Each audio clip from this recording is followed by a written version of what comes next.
Hello there, good evening, and welcome back to the Football Tribe YouTube channel. My name is Robert Kesakos. Thank you for tuning into the channel from wherever it is that you're catching this from. Sorry for not giving you a video from that Sunday action as well as my match week starting 11 due to unavoidable circumstances, most of them relating to power issues. But I'm glad we are back and we will be looking through the Premier League match day 11 as it will be coming your way this weekend. But first, let's kick things off speaking matters of Ballon. Lionel Messi won his 8th Ballon accolade, a decision I did not agree with, and here my reasons. First of all, I think it was, and I start to be corrected, but it was the first time a World Cup winner was going home with the Ballon d'Or since 2006 when Fabio Cannavaro won it. Remember in 2006 for that FIFA World Cup edition that was held in Germany, many had pitted Zidane to win the Ballon d'Or then, but because of headbutting Materazzi in the final, due to discipline issues, he did not win that Ballon d'Or, and then it was eventually awarded to Fabio Cannavaro. So that was the last time FIFA World Cup winner won the Ballon d'Or in the fight for that, prestigious accolade.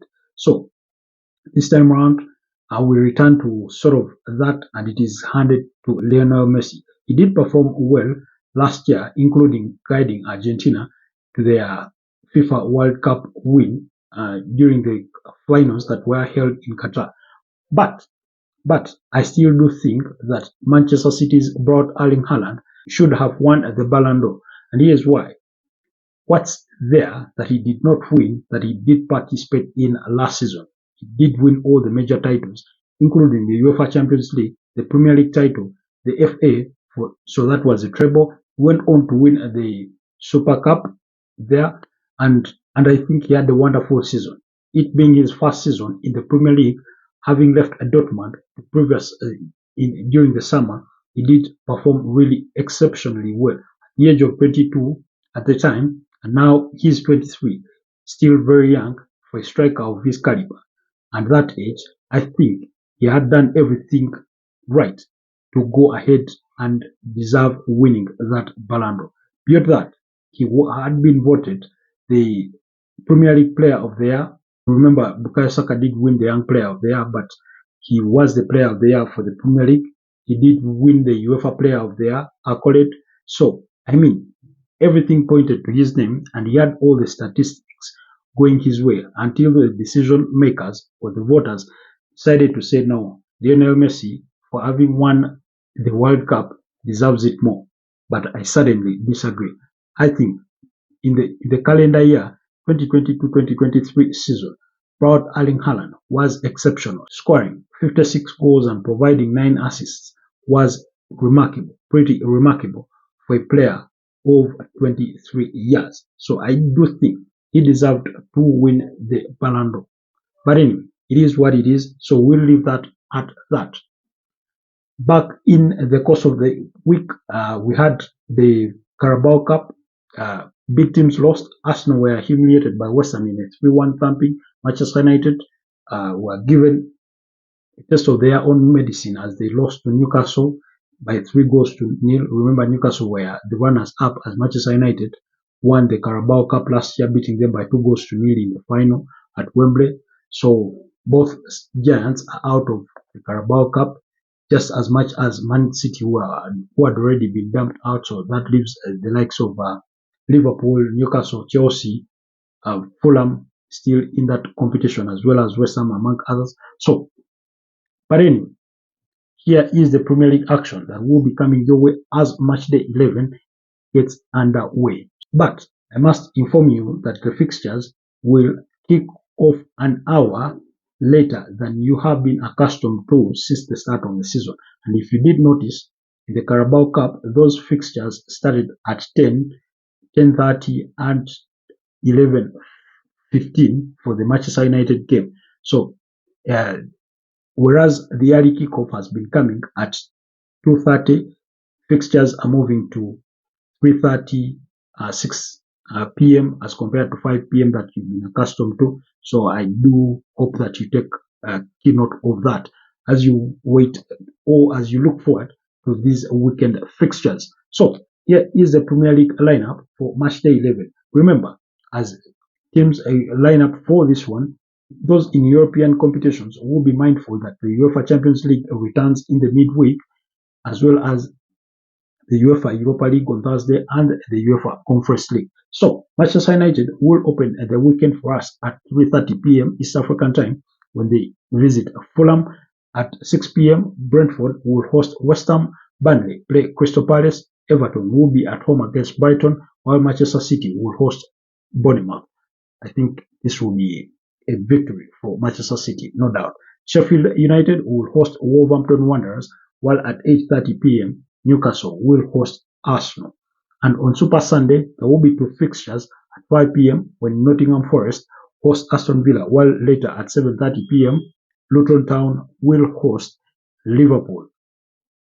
Moving forward, then lastly on Monday night, it will be Tottenham hosting Chelsea in that big London derby. Remember, Tottenham are leading the table, while Chelsea did lose their last game when they were beaten by 2 goals to nil against when they were beaten by 2 goals to nil against Brentford, but they went ahead and won their midweek game in the Carabao Cup there, beating Blackburn. So it will be an entertaining game, but we'll look at that at perhaps on Sunday, God given the chance, or even early hours of Monday in the build-up to that game. But those will be the lineup of fixtures that will be coming your way this weekend.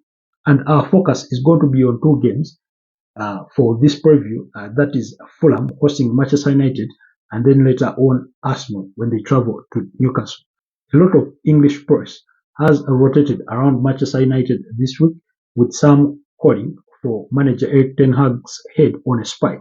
Remember, Manchester United were on the back of two consecutive defeats by a margin of 3-0. That's against their Manchester rivals in Man City by 3 goals to nil in the weekend in that Manchester derby, and then went ahead to lose by 3 goals to nil against Newcastle.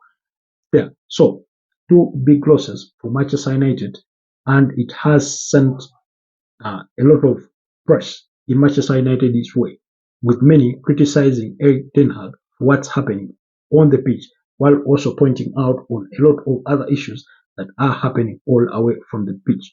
It is also reported that some players have voiced their concerns over his strictness in handling the issues revolving around Jadon Sancho and Harry Maguire.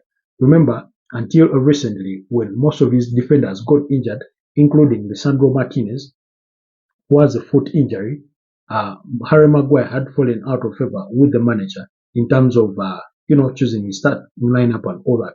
So some think he had sort of been left out in the cold in some way. And then you had the matter of Jadon Sancho, who he criticized in a post-match conference, I think after their 2-0 loss to Tottenham. And then Jadon Sancho was quick to go to social media to refute claims that he wasn't giving 100% in training to avail himself to fight for Manchester United. Since then, a lot of noises have come out of the club saying that he had lost the dressing room. Jadon Sancho has refused to apologize to the manager and has since been suspended from the first team squad. He's been training, I think, with the under 21s there, and his access to the dressing room or what his say there has all been restricted. So players are criticizing the way he handled that issue. From the onset, I did say that he didn't handle it the right way. You do not just come out and criticize a player publicly, especially if you're manager of Erik ten Hag's caliber. You're still new to the Premier League. Remember, you're picking a bone with a home player, an English player. So that is obviously going to rub some shoulders in the media the wrong way, and you do not want all the bad PR that comes with it. It creates a bit of division in the dressing room. You're not Sir Alex Ferguson, who you're not the stature of, a manager of his caliber to come out and criticize a player and go away with it all and have, all plaudits coming your way. So I did think he handled the situation the right way.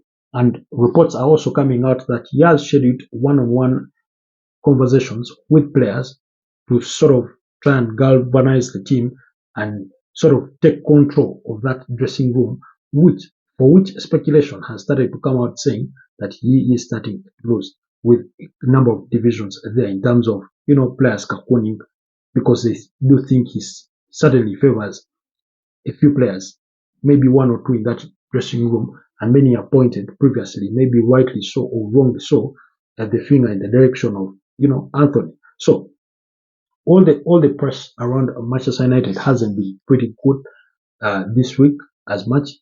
Some have gone as far as to speculate that he could be relieved of his duties if he doesn't win the next three matches, including this fixture against Fulham, while the next will be against Copenhagen when they travel to Denmark, that UEFA Champions League tie, before returning home to play Luton Town.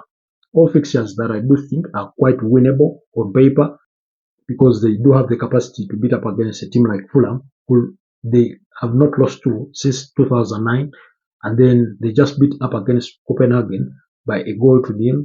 Yes, it was a hard-fought win, but they showed that they can do it, so they have it in them to do it again, although it's away, it won't be easy, and then beating up against Luton Town. So these are matches that on paper look winnable, but you never know what Manchester United could offer you on a given match day, especially with their growing list of injuries, including Casemiro, who has joined that list of injured players. He is going to be sidelined for several weeks due to a hamstring injury, joining the list the likes of Luke Shaw, Tyler Malacia, Amado Diallo, Lisandro Martinez.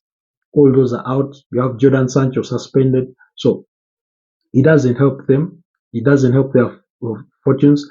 Rafael Varane has struggled for fitness this season. He's only played a handful of games.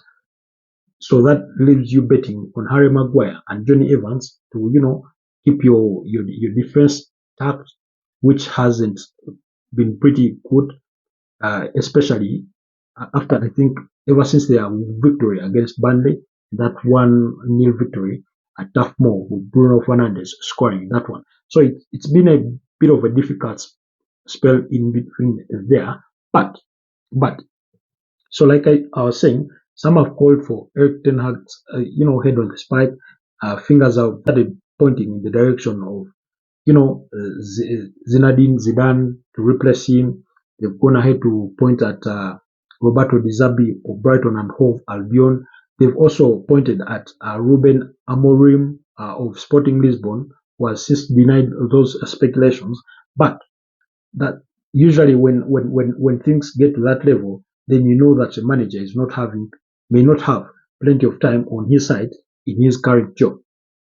But all hope is not lost, with pundits again calling for the expeditment of that buy-in deal for Sir Jim Ratcliffe, who he said could give the club up to nearly £250 million for them to spend. Manchester United are already being linked with the January move for England striker Ivan Toney of Brentford, who is valued at a ridiculous £100 million. Totally ridiculous for a player that has not kicked the ball in the last 6 months because he's been on suspension, or he's still serving that ban for breaching betting rules for the player. So that's a lot is going on at Manchester United, but so they may come desperate into this game trying to get a result, and we know Fulham can be a stubborn side. Just over the weekend, they did manage to hold Brighton and Hove Albion at the Amex Stadium to 1-all draw. I think it was Paulinho who scored the equalizer in that game. So it is not to say that Fulham are without their absentees. They do have their injury problems to cope with. Players like Kenny Tent, Adama Traore, you have Issa Diop, among others there on their injury list that they do have to contend with. So, but again, I think Manchester United will want this victory more than anyone, because they wouldn't want to go to the Champions League on the back of another defeat, especially knowing that they are already kicked off their campaign in the Champions League pool with two consecutive defeats against Bayern Munich and Galatasaray before winning against Copenhagen. So they do play Copenhagen in midweek, but they would want to go to Copenhagen with some bit of confidence after returning to winning ways. So I do think they have, in terms of player profile, they do have what it takes to win a game of football against, especially against a team like Fulham. But you cannot bet your life on Manchester United in winning a game. Sometimes they do not, they're not playing well enough for the caliber of team that they are playing for. Bruno Fernandes is not rising up to inspire that team. Rasmus Højlund is yet to find his perfect footing in the Premier League. Then you have Mason Mount, who is also, in between there. Then you have a Marcus Rashford, who is yet to pick his form, and all those players that are not playing well, that are not offering enough. So Scott McTominay will play well this match there, and then you're not sure if we can offer you the same performance in the next game. You have a Sofian Amrabat there, who is kind of struggling as well. So, but then we'll wait and see what will come out of that. But do look out for that fixture. It's the early kickoff on Saturday at 3:30 p.m. Moving forward in our other fixture that we'll be looking at is Newcastle as they do host Arsenal. Now, Arsenal come into this fixture on the back of a humiliating 3-1 defeat against West Ham in the Carabao Cup. I've not seen Arsenal play that poor. They were so poor. Like, somehow, West Ham were going through them like, they didn't have an existent midfield. So they were so poor. Ben White, unfortunate, scoring an own goal that opened the scoring there. And then before they knew it, was Muhammad Kudus scoring the second, and then Gerard Bowen, scoring the third. Not until late on, when substitute Martin Odegaard managed to pull one back, but their fate had already been sealed. They were knocked out of the Carabao Cup. Now, the lineup that did start that game, I did think was good enough to beat up against any other team in the Premier League. When you have Aaron Ramsdale, who until recently was your number one goalkeeper, you did have Gabriel Magalhaes and Jakub Kivior, both who had started in their game on the weekend against Sheffield United. Then you had Zinchenko, you had Ben White, you had the midfield of Jorginho, Pablo Vieira, you had Kai Havertz in that game, you had Reece Nelson, you had Eddie Nketiah, and Leandro Trossard. All those players I thought were good enough to go and win a game of football, but they just weren't up to the task on the night. So they go to Newcastle, a place that is not easy for them to win. Yes, they did win their last season by 2-0, but this Newcastle side is a stubborn one. They just beat PSG at that place by 4-1. Although they went on to lose against Dortmund by 0-0, they still have it in them to beat up against any top side. They do have the players. However, they will have their injuries to contend with this weekend when they do host Arsenal. So Arsenal will be looking forward to bounce back and return to winning ways, and then also maintain their unbeaten run in the Premier League. I think Arteta will be screaming at those players before, during, and after the game that they should be picking all 3 points against Newcastle. But like I said, it's no walk in the park going to St. James's Park and get all 3 points like Liverpool did when they beat them by 2-1. If you remember, Darwin Núñez coming off the bench to, score that double to cancel out Anthony Gordon's earlier goal, and then remember Virgil van Dijk had been given, a straight red card in that game. So it's not an easy place to go. It's a place that they do win games. We are talking about a team that has knocked out Manchester City and Manchester United out of the Carabao Cup. This is the kind of team we are talking about that Arsenal have to visit on Saturday at 8:30 p.m. So the Arteta will have a lot to do. But in terms of team news, Arsenal will be without Gabriel Jesus, will be without Thomas Partey and Emily Smith-Rowe, who did miss, the fixture against West Ham through injury. So all these players are injured, not to mention Julian Timber, who is said to be ahead of schedule in recovery from his his long-term injury there. He's expected to be back in training perhaps by January. So we'll wait to hear more on that. But that is their injury list that they have to contend with while when they plan this trip to Ed Howe's side. But then Ed Howe is in a whole lot of trouble when it comes to injuries. First of all, he has his summer signing, that is Alessandro Tonali, who signed from AC Milan for about £55 million, facing a 10-month ban for, flouting betting rules. And then he has a whole list of injuries to contend with. Alexander Isak is a doubt for this game. Jacob Murphy will be absent for this one, as well as Harvey Barnes. He's a defender in Seven Botman. Is having a knee injury there.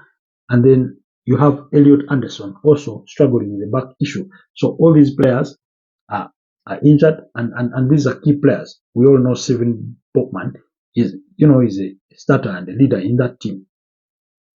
But be that as of it may, I do still think that even with those injuries, he was able to go ahead and beat up against a team like Manchester United by 3 goals to 0. And he did it at Old Trafford. So you can imagine he comes into the fixture with even more motivation, having beaten up against Manchester United, that they can actually come and beat up against Arsenal when they are at their own turf on the back of such a result. So he has all the motivation to, try and get a result against this Arsenal side. Now, but we must all note that Arsenal are good travelers. They do perform well away from home in the Premier League specifically, because in the Champions League they lost an away game and 1-1. That is 2-1 at Lons, and then did win by 2-1 against Sevilla. They've lost an away game just in the midweek against West Ham in the Carabao Cup, while their previous outing in the Premier League was a 2-2 draw against Chelsea. Newcastle do come in this fixture on the back of a 2-2 draw against Wolverhampton Wanderers, so it was an away trip for them.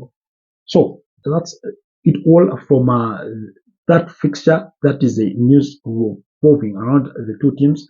And remember, Newcastle are not so far behind in that table. Arsenal are second, Tottenham are leading the pack there, while Manchester City are third, Liverpool are fourth. You have Aston Villa in there in the mix. You have Brighton as well as this Newcastle side. So it's looking pretty good for them so far this season. They've managed to pick up good results, some games, but also will have all to do, because after hosting Arsenal, they have to travel to Germany where they play Borussia Dortmund in the reverse fixture of the UEFA Champions League, while Arsenal on the other side will be at home to host Sevilla, who they did beat in the previous fixture in the Champions League. So a pretty tough week for both sides, for both Mikel Arteta, because they do face each other in the Premier League, and then they have engagements in the Champions League.